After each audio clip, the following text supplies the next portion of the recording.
quoi ton lunch? Je le rappelle aux gens, t'es à Québec, dans un endroit où il y a un château, hein?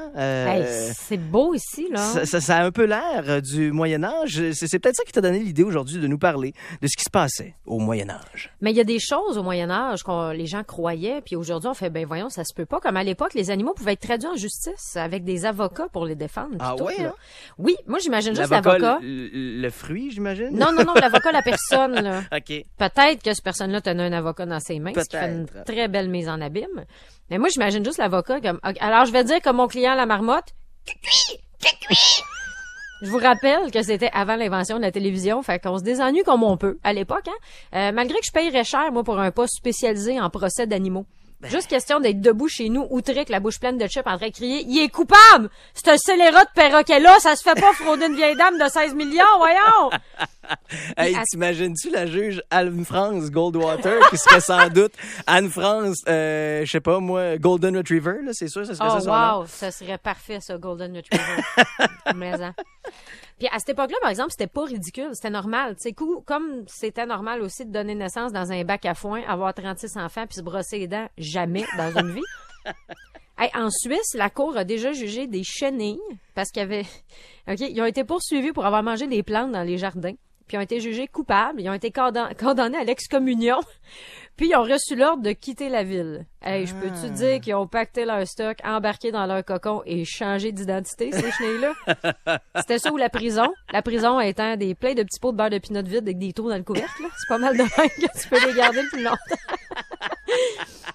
Les animaux pouvaient être condamnés à mort aussi. C'est déjà arrivé qu'ils ont pendu, mettons, des cochons puis des animaux. Les chats étaient les animaux les plus souvent exécutés parce qu'ils étaient considérés comme des sbires du diable. Et pourquoi les chats sont désagréables aujourd'hui? Ben, parce qu'ils ont la mémoire longue. Hein? Ils sont encore fâchés qu'on ait mis au bûcher leurs ancêtres. C'est pour ça qu'ils poussent très lentement des pots de fleurs par terre puis qu'ils font du cardio à minuit dans ton couloir. La vengeance est un plat qui se mange froid. Et dans la Rome antique, Brian, il y avait des combats de gladiateurs puis on faisait des sacrifices sanglants aux dieux pour leur donner force et endurance. Et ça en était assez pour certains de croire que le sang de gladiateur guérissait l'épilepsie. L'idéal, en fait, c'était de boire le sang chaud quand le gladiateur vivait encore. C'est d'ailleurs à cette époque que les boissons en fût ont été inventées. On mettait un fût dans la jambe du gladiateur en lui demandant d'arrêter de crier. Puis après ça, on servait une pinte, le verre bien incliné, tout en essayant de pas trop faire de mousse.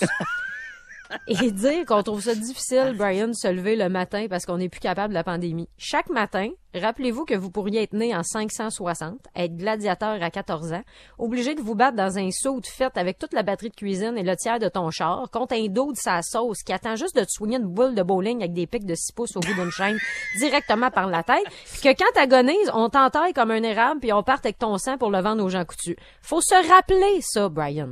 On dirait que vu de même chialer sur les party Zoom, c'est moins percutant. Hein? Pire, vous auriez pu être épileptique au Moyen-Âge. Puis ça, être pris pour boire une bonne grande tasse de sang chaud pour guérir votre grand mal. Puis comme on le sait maintenant, le sang de gladiateur guérit autant l'épilepsie qu'un épisode de Pokémon. C'est quoi ton lunch?